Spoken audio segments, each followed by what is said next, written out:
Greetings, ponies and peckers, this is the Watcher Pony here, and welcome back to another episode of Bartending the Rift. And for today's episode, we're going to be making a drink based off everyone's favorite Sapphire Pegasus Sapphire Heart song, or as my Twitter followers have named it after one Twitter poll later, the Sassy Sapphire. Now first things first, you're going to need a blender for this, and you're going to want to fill it with a cup full of ice. Now for the first ingredient, you're going to want to add the very thing that's going to give it the sapphire in its name, Sapphire Gin. Now be warned, Sapphire Gin is not only very dry, but it can be very powerful as well. I recommend only half an ounce, no more. I tried adding a little more to counteract some of the sweetness and it became too dry and too strong. If you're so tempted and honestly want your drink stronger, you can add some more gin, but I don't recommend it. Next, we want a very sweet drink, something you can enjoy on a hot summer day, so we're going to add some Blue Curacao, which will not only make it very colorful, very flavorful, but it'll also get you a little drunker. But you know what, I don't think this is quite sweet enough, so you know what we're going to add? Yes, you guessed it, some simple syrup. Now just like with the Toon Critic, simple syrup can make a drink very sweet and very flavorful, so if it ends up coming off as too sweet the first time you make it, go ahead and reduce the amount you put in. I only used an ounce and I think it turned out well just like that, but again, not everyone's sweet tooth is going to be like mine. So you can do only half an ounce, or hell, you can forget it altogether. And finally, to give it that snow cone like blue raspberry-esque flavoring, we're going to add in some blue raspberry mix. Blue raspberry mix typically is often used to make blue teenies, which is basically just a blue raspberry martini. In this case, we're going to treat it more like it's snow cone syrup, which is ultimately what the mixture came out as. Seriously, me and my dad taste tested the liquor just on its own without being in slushy form, and my dad literally said it tasted like snow cone syrup. It was begging to be made into a slushy. Well, what a coincidence. Now this is looking pretty blue, but we're missing one very crucial ingredient. As you all know, Sapphire can be a very sweet woman, but piss her off and she can be a very sour, sassy bitch. And that's not an insult for the record. It's one of the reasons why I like her so much, to be honest. So to give it that effect of both sweet and sour, we're gonna, well, give it some sweet and sour mix. Pretty self-explanatory, honestly. You're gonna want to do a splash of the stuff. When I say a splash, I mean just tip the glass in. You don't even need to measure it. Just pour in however much you want. You could do a second, you could do 2 seconds, it's all up to you. Just try not to use too much, otherwise it could end up counteracting all the sweetness we put in. We're almost there, just one more step to go, blending it all together. You're gonna want to blend it up until it's a nice slushy consistency, almost like a smoothie. I did it for about a minute and that gave me the consistency I wanted, but every blender is different, so do it based on your preference. If it's a bit too liquidy, add in a few more ice cubes and blend it up a little more. And now comes the final step, pouring it out and enjoying it. I'd recommend a tall glass for this one. And yeah, my tall glasses have flowers, what about it? Now be careful when pouring this out, because of its slushy consistency, it's gonna be a bit hard to get out of the glass. So if you're not careful,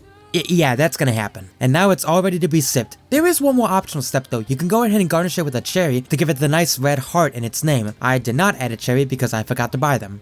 I know, I'm an idiot. Cherry or not though, this turned out exceptionally well. I highly recommend this. I'd recommend trying it on a nice hot summer day, maybe by the pool or out by a campfire. No matter where you try it, I can safely say the Sassy Sapphire is one hell of a drink. And for the next episode of Bartending the Rift, I'm gonna be doing something a little crazy for a drink based off my good friend Spicy Demon. But until then, I'm the Watcher Pony, and happy drinking, my bronies. Shine bright like a diamond. Shine bright like a diamond.